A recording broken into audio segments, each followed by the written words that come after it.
पिछले एक साल में डॉज कॉइन का ट्रेंड बहुत ही हाई गया है। लोगों ने इसके बारे में इंटरनेट और यूट्यूब पे बहुत ही सर्च किया है। उसका रीज़न था इंटरनेट पे डॉज कॉइन की हाइप। लेकिन अगर आप डॉज कॉइन में इन्वेस्ट करते हो तो उसके बारे में बहुत ही ज़्यादा कन्फ्यूज़न है लोगों में। उसके फंडामेंटल एनालिसिस को लेके, उसके टेक्निकल एनालिसिस को लेके, और सबसे बड़ा कन्फ्यूज़न ये होता है क्या इसमें इन्वेस्ट करना चाहिए या नहीं। तो आज की वीडियो में हम डॉज कॉइन का ए टू जेड सब कुछ समझेंगे।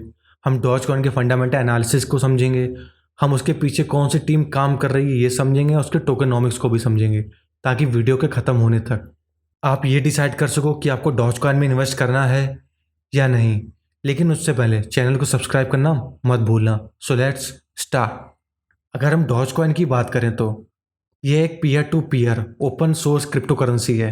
इसे एक ऑल्ट कॉइन और एक सरकास्टिक मीम कॉइन माना जाता है। डॉज कॉइन 2013 में लॉन्च किया गया था। डॉज कॉइन के लोगों में शिबा इनू डॉग की इमेज है। हालांकि इसे एक मजाक के रूप में बनाया गया था, लेकिन डॉज कॉइन के ब्लॉकचेन में कई सारे एडवांटेजेस हैं। इसकी टेक्नोलॉजी लाइट कॉइन पे बेस्ड है। तो आज की वीडियो में हम डॉज कॉइन के एडवांटेजेस और डिसएडवांटेजेस को भी समझेंगे, ताकि आप डॉज कॉइन की कोर वैल्यू को भी समझ सको। तो सबसे पहले हम ये समझते हैं कि डॉज कॉइन है क्या। डॉज कॉइन एक मजाक के रूप में 2013 में लॉन्च किया गया था, लेकिन इसके बनाने के बाद इसे फॉलोइंग गेन करना स्टार्ट कर दिया। 2017 के ख़त्म होने तक ये क्रिप्टो करेंसी बबल में पार्टिसिपेट कर रहा था, जिसने कई कॉइन्स के प्राइस को बहुत ही ज़्यादा बढ़ा दिया। उन कॉइन्स में से डॉज कॉइन भी एक कॉइन था। लेकिन 2018 के बबल बस्ट के बाद डॉज कॉइन ने अपना हाई प्राइस को खो दिया। लेकिन तब भी इसके सपोर्टर्स का एक कोर था जो इसको ट्रेड करते थे और इसका ट्विटर और रेडिट पर कंटेंट के लिए टिप देने के लिए यूज़ करते थे। तो अब सवाल ये है कि डॉज कॉइन इस क्रिप्टो बबल बस्ट को कैसे सरवाइव कर गया। जब 2018 में डॉज कॉइन में पंप आया था, तब इसका मार्केट कैपिटलाइजेशन $1 बिलियन क्रॉस हो गया था, और उसके बाद ये बस्ट हुआ, जिसने ज़्यादातर कॉइन्स के प्राइस को काफ़ी गिरा दिया। वहीं डॉज कॉइन इसे सरवाइव कर गया। उसके पीछे दो मेन रीजंस थे। तो फर्स्ट रीज़न था बाइनेंस, जो कि वर्ल्ड का सबसे बड़ा क्रिप्टो एक्सचेंज है। उसने डॉज कॉइन को लिस्ट कर दिया था, जिसकी वजह से डॉज कॉइन का प्राइस इंक्रीज हो गया। और सेकंड सबसे बड़ा रीज़न था इलॉन मस्क, जिसके एक ट्वीट से डॉज कॉइन के प्राइस में बहुत ज़्यादा हाइक देखने को मिला, जिसकी वजह से डॉज कॉइन ने ऑल टाइम हाई भी मारा था। तो अब हम ये समझते हैं कि डॉज कॉइन मेन स्ट्रीम आया कैसे। डॉज कॉइन का इंफ्रास्ट्रक्चर डॉज कॉइन के डेवलपर्स के लिए मेन फोकस नहीं रहा था कभी भी। डॉज कॉइन ऑपरेट होने और उसके ट्रेड होने के पीछे सबसे बड़ा रीज़न है इसके माइनर्स की एक्टिव कम्युनिटी। और जब मई 2021 में इलॉन मस्क ने ये ट्वीट किया था कि वो डॉज कॉइन के डेवलपर्स के साथ काम कर रहे हैं कॉइन की ट्रांजैक्शन एफिशिएंसी को इम्प्रूव करने के लिए, तो उसके बाद एक बहुत ही बड़ा प्राइस में हाइक देखने को मिला था। इस मीम कॉइन की पॉपुलैरिटी और भी ज़्यादा तब बढ़ गई जब इलॉन मस्क ने सोशल मीडिया पे ये पोल किया था कि क्या टेस्ला को पेमेंट के लिए डॉज कॉइन को एक्सेप्ट करना चाहिए या नहीं। इस पे काफ़ी अच्छा रिस्पॉन्स देखने को मिला था। तो यही सब रीज़न थे जिसकी वजह से डॉज कॉइन, जिसके बारे में बहुत ज़्यादा लोग नहीं जानते थे, वो एक मेन स्ट्रीम कॉइन बन गया। अब हम डॉज कॉइन की हिस्ट्री को समझते हैं। जैक्सन पाल्मर, जो कि एडोब में एक प्रोडक्ट मैनेजर थे, उन्होंने 2013 में डॉज कॉइन को क्रिएट किया था, उस टाइम की क्रिप्टो की हाइप का मजाक बनाने के लिए। और जब उनको इस प्रोजेक्ट के लिए सोशल मीडिया पे काफ़ी पॉजिटिव रिस्पॉन्स मिलने लगा, तो उन्होंने तब जाके dogecoin.com डोमेन बाय किया। इसी बीच ओरे, जो कि पोर्टलैंड में एक शहर है, उसमें एक IBM का सॉफ्टवेयर डेवलपर था जिनका नाम बिली मार्क्स था। वो एक क्रिप्टो करेंसी बनाना चाहते थे, लेकिन उन्हें अपने प्रोजेक्ट को प्रमोट करने के लिए प्रॉब्लम्स हो रही थी। तभी उन्हें डॉजकॉइन बज़ के बारे में पता चला, और मार्कस ने पाल्मर के साथ मिलकर डॉजकॉइन के पीछे आज जो सॉफ्टवेयर काम कर रहा है उस सॉफ्टवेयर को क्रिएट किया।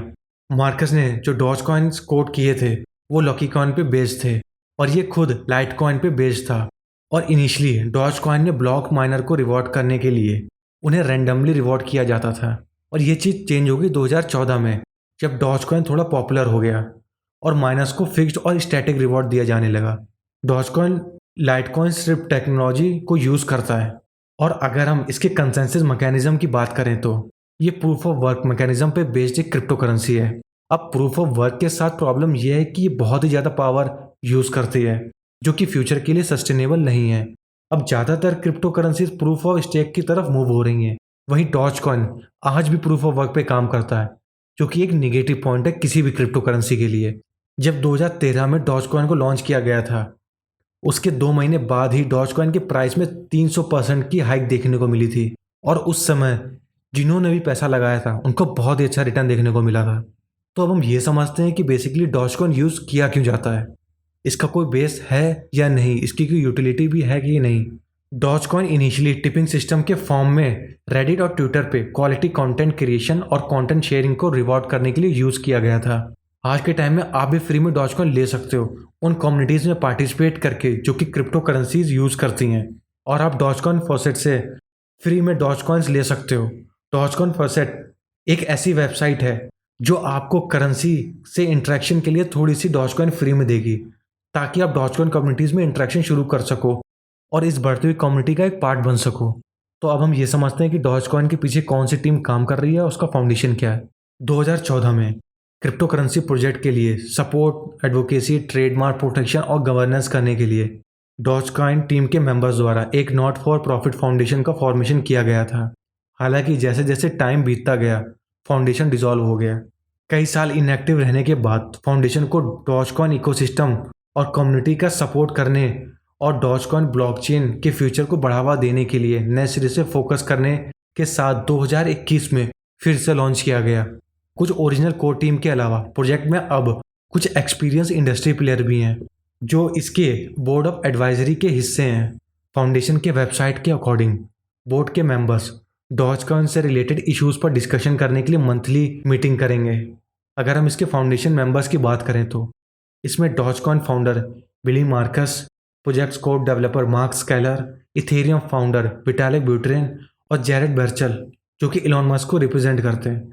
अगर हम बोर्ड ऑफ एडवाइजर्स के मेंबर के रोल की बात करें तो कैलर प्रोजेक्ट के लिए टेक्निकल एडवाइजर्स के रूप में काम करेंगे, मार्कस कम्युनिटी और मीम्स के इंचार्ज के रूप में, और ब्यूटेरिन ब्लॉकचेन और क्रिप्टो एडवाइजर के रूप में काम करेंगे, और Birchall will represent Elon Musk as a legal and financial adviser.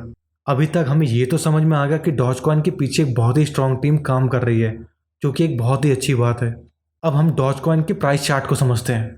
अगर हम इसका 1 साल का चार्ट देखें तो सितंबर 2021 में डॉज कॉइन 18 रुपये पे ट्रेड कर रहा था और 1 महीने बाद ये 20 रुपये पे ट्रेड कर रहा था, और मई 2022 में इसका प्राइस गिर के 6 रुपये पहुँच गया और आज के टाइम में डॉज कॉइन 4 रुपये के अराउंड ट्रेड हो रहा है।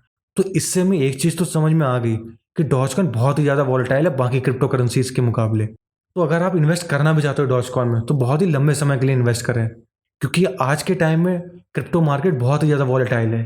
तो अब हम वीडियो के सबसे इंपॉर्टेंट टॉपिक की तरफ मूव करते हैं, वो है टोकनॉमिक्स। तो अगर हम डॉज कॉइन के मार्केट कैपिटलाइजेशन की बात करें तो आज के टाइम पे 7.79 बिलियन से भी ज़्यादा का मार्केट कैपिटलाइजेशन है, जिसकी मार्केट कैप रैंकिंग 10th है। और इसकी सर्कुलेटिंग सप्लाई की बात करें तो आज के टाइम में डॉज कॉइन की सर्कुलेटिंग सप्लाई 132.67 बिलियन कॉइन्स है, और इसके टोटल कॉइन्स जो कि माइन करे जा सकते हैं वो है अनलिमिटेड कॉइन्स, जो कि सही नहीं है, क्योंकि अनलिमिटेड सप्लाई किसी भी कॉइन को डिफ्लेशनरी बना देता है। इसका मतलब ये है कि मार्केट में डॉज कॉइन की सप्लाई बहुत ज़्यादा हो जाएगी तो उसके प्राइस काफ़ी गिरने के चांसेस हैं, क्योंकि प्राइस का बहुत ही बड़ा रिलेशन होता है उसके सप्लाई से। तो अगर सप्लाई अनलिमिटेड होगी और डिमांड उतनी नहीं होगी तो हो सकता है फ्यूचर में डॉज कॉइन के प्राइस और भी ज़्यादा गिरे। हाँ, अगर कोई बर्निंग प्रोसेस डॉज कॉइन लेके आता है तो उसका हमें बहुत ही बड़ा एडवांटेजेस देखने को मिल सकता है। तो अब हम बात करते हैं इसके ऑल टाइम हाई की। तो मई 2021 में डॉज कॉइन ने ऑल टाइम हाई छुआ था 58 रुपीज़ और 45 पैसे में, और 6 मई 2015 में इसने ऑल टाइम लो टच किया था। अगर हम इसके मार्केट डोमिनेंस की बात करें तो टोटल क्रिप्टो मार्केट में 0.83% का कैपिटलाइजेशन सिर्फ डॉज कॉइन का ही है। अब हम इसके ROI को समझते हैं, रिटर्न ऑन इन्वेस्टमेंट। मतलब जब से ये कॉइन लॉन्च हुआ है तब से लेके अभी तक डॉज कॉइन हमें 10,414% से भी ज़्यादा का रिटर्न दे चुका है। मतलब कि आपने अगर जिस टाइम डॉज कॉइन लॉन्च हुआ था उस टाइम 1 रुपये लगाया होता तो आज के टाइम पे वो 1 रुपये बढ़ के 10,000 रुपये हो जाते। तो आज की वीडियो में हमने डॉज कॉइन का A to Z सब कुछ समझ लिया। तो अब आप डिसाइड कर सकते हो कि आपको डॉज कॉइन में कितना और कितने लंबे समय के लिए इन्वेस्ट करना चाहिए। तो आज की वीडियो में बस इतना ही। Keep investing in your assets and keep investing in yourself. Thank you for watching.